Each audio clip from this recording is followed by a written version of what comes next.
আজকে আমি নিজের হাতে তৈরি করে নিব কাটি গাওয়া ঘি। ঘি তৈরি করার জন্য কিছুদিন যাবত আমি দুধের সর জমা করে রেখে দিয়েছিলাম ফ্রিজে।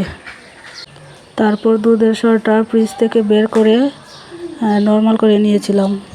সেই সরটাকে আমি ব্লেন্ড করে নিয়েছি। অনেকে অনেকভাবে ঘি তৈরি করে, কিন্তু আমার কাছে এটাই সহজ মনে হয়। অনেকে দেখি দুধের সরকে পাটা শিলে বেটে তারপর ঘি বানিয়ে নেয়, আবার অনেকে হাত দিয়ে কচলিয়ে বানিয়ে নেয়। প্রথম যখন দুধের সর জমা করে রেখেছিলাম, আমি জানতাম না কিভাবে ঘি তৈরি করতে হয়। অনেকে অনেকভাবে বলেছিল বানাতে, কিন্তু আমি বেশি একটা বুঝতে পারি নাই হবে কি না। প্রথম যখন দুধের সর জমা করেছিলাম, তখন আমাদের বাসায় আমার মা এসেছিল। আমার মা এগুলাকে আবার অন্যভাবে তৈরি করে দিয়েছিল। ডাল ঘুটার ঘুটনি দিয়ে ঘুটে ঘুটে মাখনটা বের করে নিয়েছিল। ওইভাবে আবার আমি বেশি বানাতে পারি না, আমার সমস্যা হয়, হাতে লেগে যায়, তারপর অনেক সময় লাগে। যাই হোক, তারপর দেখো আমি দুধের সরটাকে ব্লেন্ড করে নিয়ে মাখনটা বের করে নিয়েছি। তারপর এটাকে ফ্রাই প্যানে জাল করে নিয়েছি। ব্লেন্ডারটা থাকাতে আমার অনেক সুবিধা হয়েছে। এটা কিনেছিল সবথেকের জুস বানিয়ে খাওয়ার জন্য।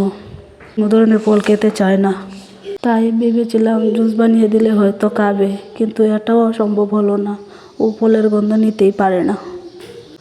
এই ব্লেন্ডারটা কিনাতে আমার অনেকটা সুবিধা হয়েছে। যেমন তাড়াহুড়া লেগে গেলে ঝটপট মশলা করে রান্না করতে পারি।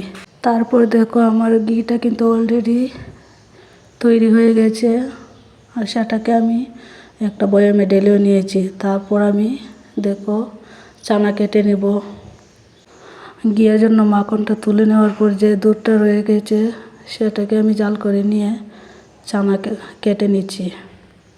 চানা কাটার জন্য আমি গরম দুধে একটু ভিনেগার ঢেলে দিয়েছি। তারপর দেখো কি সুন্দর চানা হয়ে গেছে। চানাটাতে একটু একটু যে লাল ইয়েগুলো দেখা গেছে, দুধটা নিচে দিয়ে লেগে গিয়েছিল, আর সেটাকে আমি হাতা দিয়ে কুচা কুচা দিয়ে তুলে দিয়েছি। তার জন্য একটু লাল লাল দেখা যাচ্ছে। দেখো কি সুন্দর আমার চানাটা তৈরি হয়ে গেল। তারপর চানাটাকে একটি ডিব্বিতে করে ফ্রিজে রেখে দেব। এটা দিয়ে আরেকদিন আমি মিষ্টি বানিয়ে নেব। মিষ্টি বানানোর ভিডিওটাও দেখতে পাবে। তারপর রাতের বেলায় বাজার থেকে নিয়ে আসলো ব্রেড আর কলা।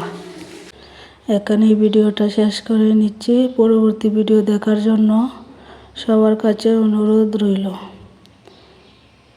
সবাই আমার পাশে থেকো, যাতে করে আমি নতুন নতুন ভিডিও তোমাদের সামনে দিতে পারি। সবাই ভালো থেকো, এই আশাই করি। ভগবান যেন সবাইকে ভালো রাখে।